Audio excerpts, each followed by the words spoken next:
त्याची कथा सांगतो। सिकंदर बादशाहने जग जिंकला होता, अखंड जग जिंकला आणि जग जिंकल्यानंतर त्याने त्याच्या गुरुला सुकरात स्वामीला सांगितलं की मला आता कोणी या जगामध्ये युद्ध करण्यासाठी राहिला नाही। सुकरात स्वामीने सांगितलं एक भारत देश राहिला, एक भारत देश राहिला। त्यावेळेला सुकरात स्वामीने आपली सिकंदर बादशाहने आपल्या सुकरात स्वामींना सांगितलं, गुरुजी मैं भारत के लिए स्वारी करने को जा रहा हूं। त्यावेळेला सिकंदर बादशाहला सुकरात स्वामींनी सुंदर प्रश्न केले, देख सिकंदर, अगर तू भारत जावे तो मेरे लिए गीता ग्रंथ लेके आ। तू जर या भारतामध्ये जाशील तर मला गीतेसारखा पवित्र ग्रंथ घेऊन ये। त्याने विचारलं, गुरुजी मी जग जिंकला त्यावेळेला माझ्याकडनं काय मागितलं नाही, पण आज का मला गीता ग्रंथ सांगितलं?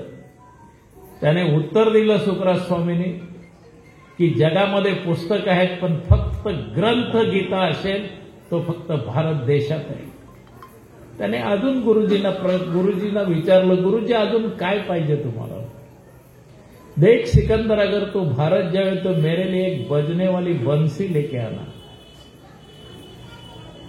सिकंदर बादशाहने विचार केला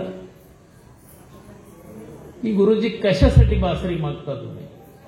इतर देश जगामध्ये लाकडं आहेत, झाडं आहेत, पण बासरी फक्त भारत देशामध्ये, की मला एक बासरी घेऊन ये। अजून काय पाहिजे म्हणून विचारलं तर देख सिकंदर, अगर तू भारत जावे तो मेरे लिए एक ज्ञानी पुरुष लेके आना। त्याने सांगितलं, माणसं आपल्याकडे पण आहेत, तिथेच काय? तर जगामध्ये माणसं आहेत पण संत फक्त भारत देशामध्ये आहेत, ते इतर देशामध्ये नाहीत, लक्षात ठेवा। मी काय सांगतो बारीक लक्ष द्या। त्याच्यानंतर सांगितलं, गुरुजी काय पाहिजे अजून? देख सिकंदर, अगर तू भारत जावे तो मेरे लिए गंगा तीरथ लेके आना। त्याने सांगितलं, का आपल्या देशामध्ये नद्या आहेत ना? त्याने सांगितलं, इतर देशामध्ये नद्या आहेत, दोन्ही थडी भरून चाललेल्या आहेत, फक्त गंगा ही भारत देशामध्ये आहे। मला पुढे काही सांगायचं नाही की ह्या पवित्र ठिकाणी या भारत देशामध्ये आम्ही जन्माला आलेलो आहोत। तुमच्या आमच्यासारखे भाग्यवान या जगामध्ये नाहीत। पावलो हा देह काकताली नाही न घडो उपाय घडवाले। जाता जाता सांगून जातो की ज्या वेळेला सिकंदर बादशाह कन्याकुमारीमध्ये आला तर एका संन्यासी ध्यानस्थ बसलेला होता, त्याला विचारलं की भारत जाने के लिए कौन सा रास्ता है? त्याने सांगितलं, 10 मिनिटं थांब जरा। त्याने आसन घातलं आणि ध्यान मुद्रा लावली, त्या परमेश्वराला आळवाला लागला, तेवढ्यात त्याचा आत्मा निघून गेला। सिकंदर बादशाहने विचार केला की एक माणूस जर कन्याकुमारीमध्ये पहिला माणूस भेटले मला असा की तो आत्मा ब्रह्मांडामध्ये घेऊन आणि निघून गेला, जगाची यात्रा संपून, तो बाकी कशी असेल म्हणून तो तिथनच फिरला।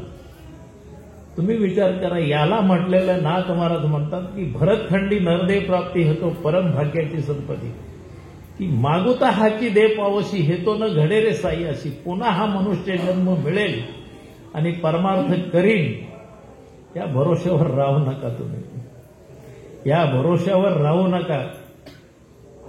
कारण त्याचा मी मगाशी एक प्रमाण सांगितलं, पावलो हा देह काकताली नाही न घडो उपाय घडो आले। कसा शरीर आपल्याला मिळले? आंधला रोडच्या किनारीला बसला होता ना, हरी करता करता एक कावळा आला ना, त्याच्या टाळीत फसला। कावळा कधी फसतं का?